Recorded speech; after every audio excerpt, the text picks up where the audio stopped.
Ya, assalamualaikum warahmatullahi wabarakatuh. Perkenalkan, nama saya Karisma Nur Hidayat. Di sini saya akan menjelaskan tentang upaya pencegahan primer, sekunder, dan tersier pada sistem respirasi.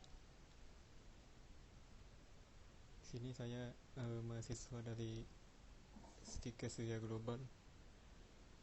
Ya, langsung saja kita masuk ke pembahasan utama. Pertama, pengertian respirasi.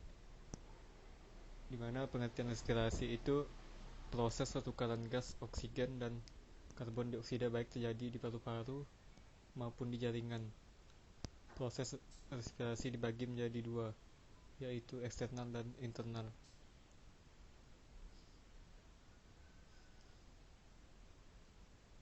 Ya, di sini ada masalah yang sering terjadi pada sistem respirasi.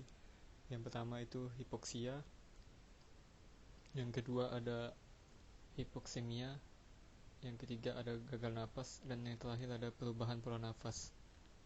Ya, sebelum kita masuk ke bagaimana cara pencegahan tadi, di sini ada undang-undang tahun 2009 nomor 36 pasal 1 ayat 7 dan ada di ayat 11. Yang pertama itu ayat 7, di mana fasilitas pelayanan kesehatan adalah suatu alat atau tempat yang digunakan untuk menyelenggarakan upaya pelayanan kesehatan baik promotif, preventif dan kuratif maupun rehabilitatif yang dilakukan oleh pemerintah, pemerintah daerah dan masyarakat. Dan di ayat 11-nya yaitu upaya kesehatan adalah setiap kegiatan atau serangkaian kegiatan yang dilakukan secara terpadu, terintegrasi dan bersinambungan untuk memelihara dan meningkatkan derajat kesehatan. Di sini ada tahap pencegahan yang dimana tadi yang pertama itu ada pencegahan primer, yang kedua ada pencegahan sekunder, dan yang terakhir itu ada pencegahan tersier. Ya, kita lanjut di pencegahan primer, yaitu upaya pencegahan yang dilakukan saat proses penyakit belum mulai, yaitu periode patogenis agar tidak terjadi proses penyakit tersebut. Yang kedua, pencegahan primer pengertiannya itu faktor penting yang harus diprioritaskan pelaksanaannya dalam mengatasi masalah kesehatan sehingga diharapkan terjadi penurunan yang berarti terhadap angka kesakitan dan kematian akibat suatu penyakit tersebut. Dan pengertian lagi, di sini intinya dari pencegahan primer ini melakukan preventif dan promotif. Ya, di sini ada pencegahan primer tadi tujuannya itu mengurangi insiden penyakit dengan cara mengendalikan penyebab penyakit dan faktor risikonya, di mana upaya yang dilakukan itu memutus rantai infeksi, dan kegiatannya itu promosi kesehatan dan specific protection, faktor penyebab khusus, dan targetnya itu total populasi dan sebagainya. Di sini tadi pencegahan primer di promosi kesehatan dimana dilakukan penkes tentang pendidik gizi yang cukup sesuai dan seimbang, penyediaan perumahan yang sehat, rekreasi yang cukup, pekerjaan yang sesuai, pemeriksaan kesehatan secara berkala, dan perlindungan khususnya itu melakukan imunisasi, kebersihan perorangan, perlindungan terhadap kecelakaan akibat kerja, penggunaan gizi tertentu, perlindungan terhadap zat yang dapat menimbulkan penyakit sistem respirasi, dan terakhir itu menghindari zat-zat alergenik. Dan di primer juga di sini dengan memperbaiki daya tahan tubuh dengan memperhatikan nutrisi yang kita konsumsi setiap hari.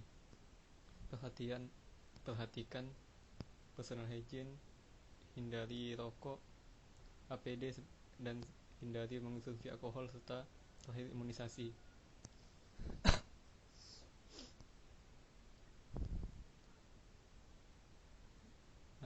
Yang kedua, pencegahan sekunder, di mana pencegahan yang dilakukan saat proses penyakit sudah berlangsung namun belum timbul atau gejala sakit, sehingga tidak menjadi proses itu tidak berlanjut.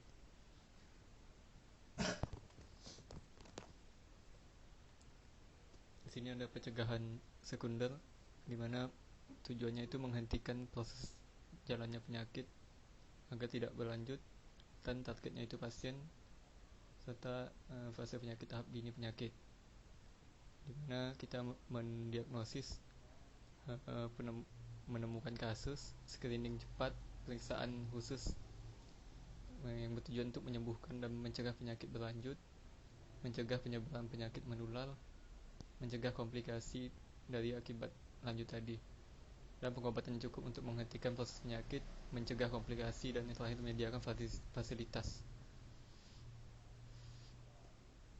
Di sini ada pencegahan sekunder, hampir sama dengan yang tadi. Kita upaya penemuan kasus, screening, pemeriksaan khusus dan berkala, terutama tuju pada kelompok risiko tinggi atau selective high risk group.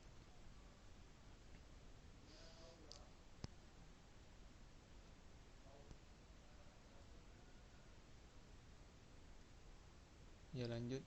Yang terakhir itu ada pencegahan tersier, di mana pencegahan yang dilakukan saat proses penyakit sudah lanjut agar supaya dapat mencegah kecacatan dan mengembalikan penderita ke status kesehatan.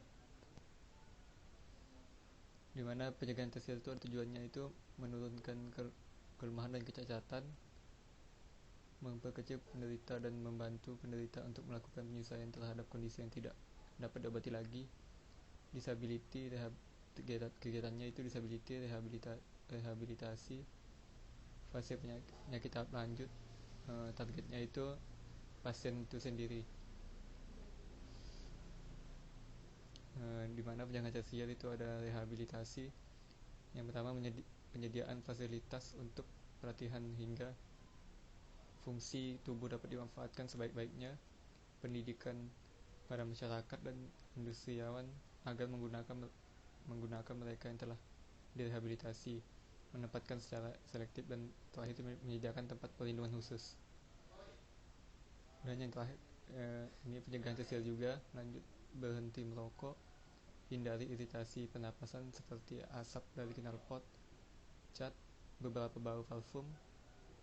Dan yang tiga itu berolahraga secara teratur. Dan yang keempat itu melindungi diri dari udara dingin, karena biasanya dapat menyebabkan kejang pada saluran bronkial yang membuat lebih sulit bernapas. Mungkin di sini sumber rujukannya. Mungkin sekian dari saya. Terima kasih.